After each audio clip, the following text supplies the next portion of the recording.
Straight ahead on CCX News, a celebration of life in Plymouth born out of tragedy. She wanted to make a difference in the world, and she definitely has. Plus, when you own an art car, every day is a parade. we meet the people behind the wheel of some of the area's most identifiable cars. But first, a victory for Osseo's most visible landmark.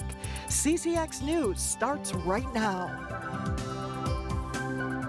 Hello and thanks for joining us. We will have more on those stories in just a moment, but first we begin with a verdict in a prominent officer-involved shooting case. The case involved Philando Castile, a man who lived in Robbinsdale and whose mother and sister still live in the city.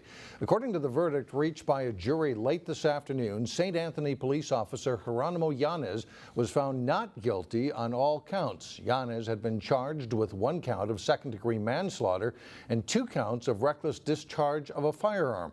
Castile was shot and killed by Yanez during a traffic stop last July in Falcon Heights. Castile's girlfriend and then 4-year-old daughter were both in the car at the time. The case ignited protests in the Twin Cities and across the country. Yanez was the first police officer in modern Minnesota history to be charged in an on-duty shooting. The jury of 7 men and 5 women, including 2 people of color, deliberated for 27 hours, spanning 5 days before reaching their verdict. The family of Castile spoke after the verdict, saying the system had failed them. In other news today, it is a major victory for efforts to save Osseo's water tower. After more than 4 years of work to preserve it, the tower has now earned special distinction. The Osseo Water Tower is now officially listed in the National Register of Historic Places. Osseo resident Kathleen Getty helped lead the effort to get that national designation for the 102-year-old water tower. It's one of the few municipal water towers of its kind left in the area. And although it's no longer functional, many in the Osseo area have shown their support to save it.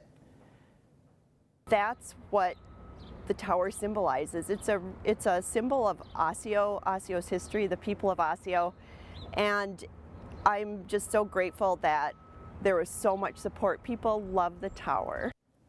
With the tower now on the National Register of Historic Places, Getty says it opens up funding opportunities to help pay for potential structural repairs and repainting.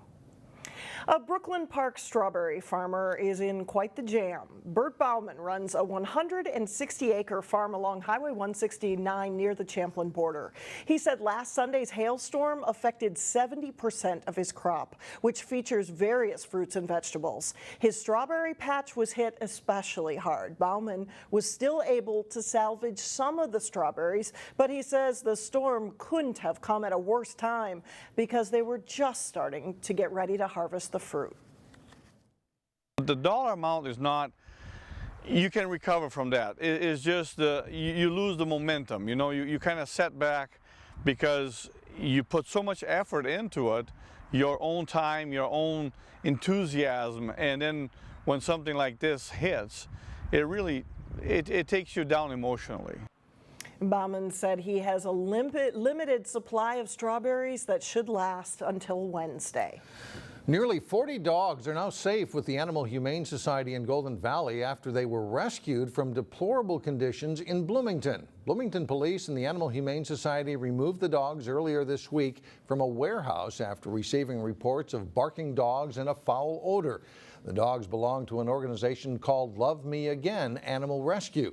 Police found 37 dogs living in unsanitary kennels with no access to food or water. Investigators arrested the owner of the rescue organization on probable cause of animal neglect. A new mental health outpatient clinic is opening in Brooklyn Park. Prairie Care held an open house for the new clinic along Highway 610. The first floor is dedicated to adult outpatient services, but the company says there continues to be a growing need for adolescent mental health care, and its Maple Grove clinic was running out of space. The entire second floor is going to be dedicated to care for children and adolescents. So it'll be an outpatient clinic, something called a partial hospital program, which is essentially a day program. Kids come in the morning, leave it towards the end of the day, and get intensive treatment. And we're really excited. That program is moving from our other facility in Maple Grove. They've been functioning in a much smaller space, but there's been such a crushing demand for services that we knew that we needed to grow the program to meet the community needs. The new clinic is next door to Prairie Care's Psychiatric Hospital for Youth. Some called her one of the best softball pitchers in the state. Now, this weekend, a softball tournament is being held at Wayzata and Minnetonka high schools to remember 16-year-old Lexi Kretsch, who was tragically killed in a car accident. Reporter Sonia Goins shows us how she's still impacting lives. The sound of bats connecting with the ball can be heard all across the Wayzata softball fields. Teams from Minnesota and out of state are here taking part in the Lexi Kretsch Summer Showdown. I think she'd be really happy, and I think she's looking down, and she's really happy to see us all continuing to play for her, and we all miss her. It's been almost 2 years since Lexi was killed in a car accident near Mankato, but it seems like it happened yesterday to her family and friends. That pain never goes away. Lexi played for the Minnesota Vortex, an elite softball team. She was being recruited by Division I schools when she was just a sophomore, but it was her work off the field that made her stand out. She was always in competition with herself to be a better person, not just a better softball player. On Saturday, a special ceremony will be held to honor Lexi. It's expected to be emotional. A gentleman who received her liver will throw out the first pitch. Shelby Kostelak is alive because of the precious gift Lexi gave. When I came out of surgery, I seen it all over the news, and I knew right away. I am so glad that we made the choice to have Lexi save somebody else, and she couldn't have saved a better man, better family. Although Jennifer's only child is gone, she now has a newfound family. Forever. Yeah, forever. When I'm 75, I'll still come when she calls. She wanted to make a difference in the world, and she definitely has. Lexi will never step on the mound again, but she will forever be remembered by the family and friends she left behind. Makes me feel good that they remember what really matters in life, is the being happy, the smiling, and just being the best person you could be. In Plymouth, Sonia Goins, CCX News.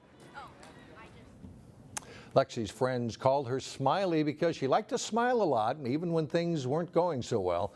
The special ceremony gets underway Saturday at 1 p.m. at the Wayzata High School softball fields. But still ahead, we'll meet the owners who turn their cars into works of art. Plus, Benilde, St. Margaret's, and Wayzata battle in a tight game in the State Boys Lacrosse semifinals. We'll have the highlights. But first, dads have an umbrella handy. It'll be a rainy Father's Day weekend.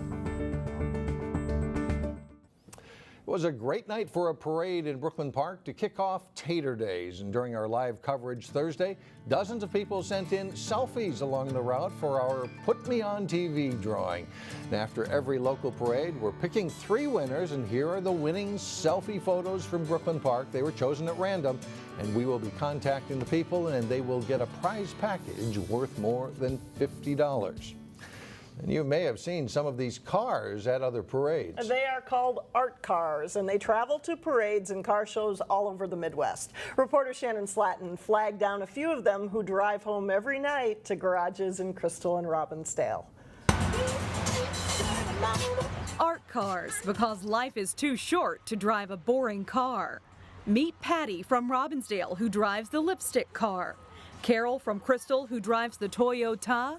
And Paul from Robbinsdale, who drives the Minion Mobile. They say every day is a parade when you're in an art car, which is true. These cars will never be the same, and the artists don't want them to be. People say, yeah, why would you do this? And it's like, well, why not? We're going down the highway and cars would come up and try to pass us, and they slow down and they look and slow down and look. I get people honking and trying to take photos while they're driving. That's dangerous. Don't do that. Artists pick a theme and go with it, using construction-grade adhesive to tack on just about anything. This was originally Velcroed, and then I thought, oh, what the heck, if it falls off, it falls off. Or sometimes they use something else. I kissed it just yesterday about 1,000 times. I periodically reapply the lipstick. People cannot believe it's real, so they have to touch it and smear it. This time, Patty sealed it with Aquanet hairspray. Let's see if that works. The drivers know all eyes are on them. It's made me a better driver, ironically. Kids love the cars, but adults usually have one of two reactions. There are some people that will walk by like, don't make eye contact with her, you know, and other people just grin. Those grins is what they're after, even on those days when they'd rather not bother. I can't stay crabby because people are waving at me and blowing me kisses, and it keeps me a happier person. Because when spreading around smiles, you can't help but have one of your own. When you own an art car, every day is a parade. In Robbinsdale, Shannon Slatton, CCX News. Nice. The next time all the art cars will be together is in July at the Robbinsdale Whiz Bang Parade. They hope to have 10 to 12 cars in the parade this year. And in case you're wondering, yes, that is the car they drive every day. I have seen a few of those out on the road. That is and too you do funny. Look, oh, yes. yeah, that's funny. Still ahead, a Robbinsdale art exhibit that may prompt you to plan an Ocean Beach vacation. But first, it's a tough day for local teams in the opening round of the state baseball tournament. John Jacobson's in next.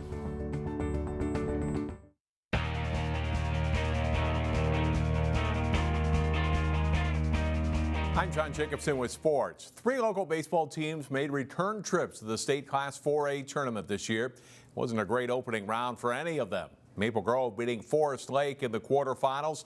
Scoreless in the 3rd inning when Maple Grove's Josh Tyler drives into the gap in left center field. Dylan Peck scores and Hayden Thompson slides in with another run as the ball gets away, and it's 2-0 Crimson. Same inning. Charlie Horton lines a single to center to score Tyler. They had one more to go up 4-0 in the 3rd inning. The Rangers quickly answer as Cameron Klein slugs a 3-run shot into the bullpen. Forest Lake pulls within a run at 4-3. An inning later, they tie it as Mitch Longsdorf squeeze bunt scores Jake Wensman.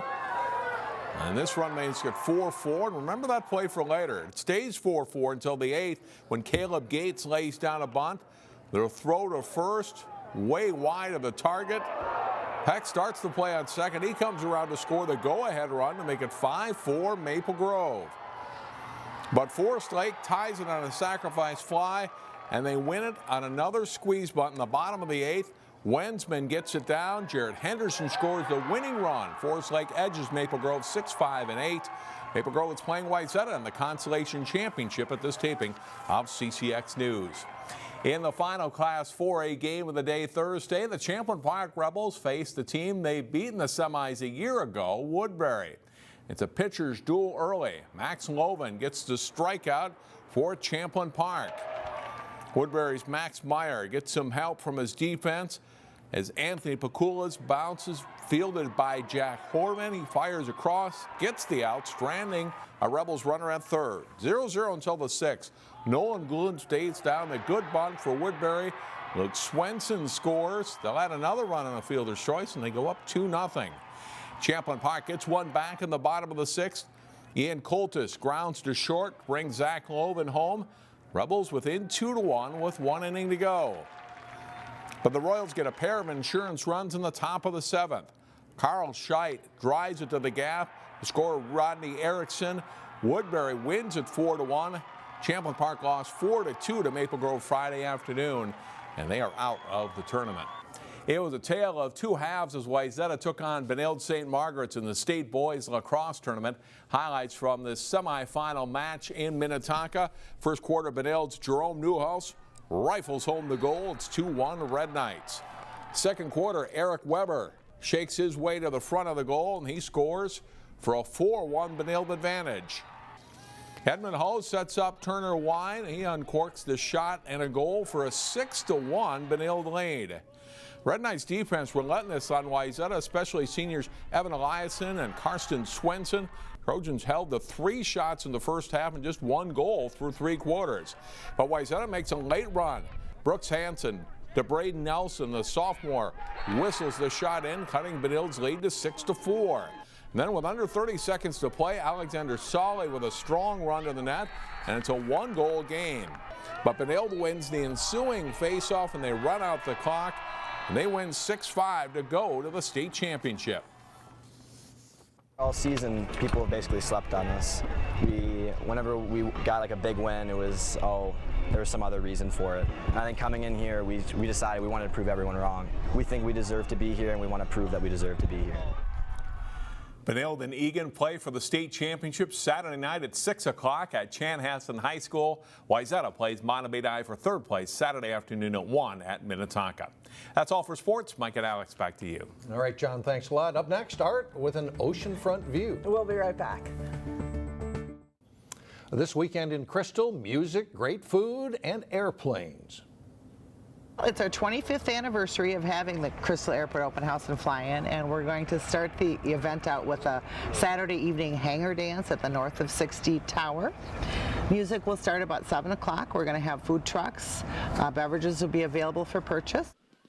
New this year at the Crystal Airport's annual open house will be fireworks at about 10:15 Saturday night. Then Sunday morning kicks off with a pancake breakfast sponsored by the Crystal Lions Club.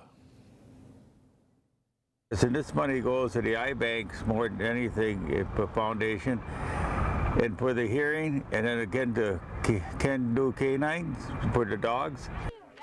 The open house features airplane and helicopter rides, as well as displays of T-6 warbirds and other planes from the commemorative Air Force Wing. Finally, the Robin Gallery in Robbinsdale has an exhibit that could take you to a tropical paradise. Here's Neil Persley with Weekend Showcase.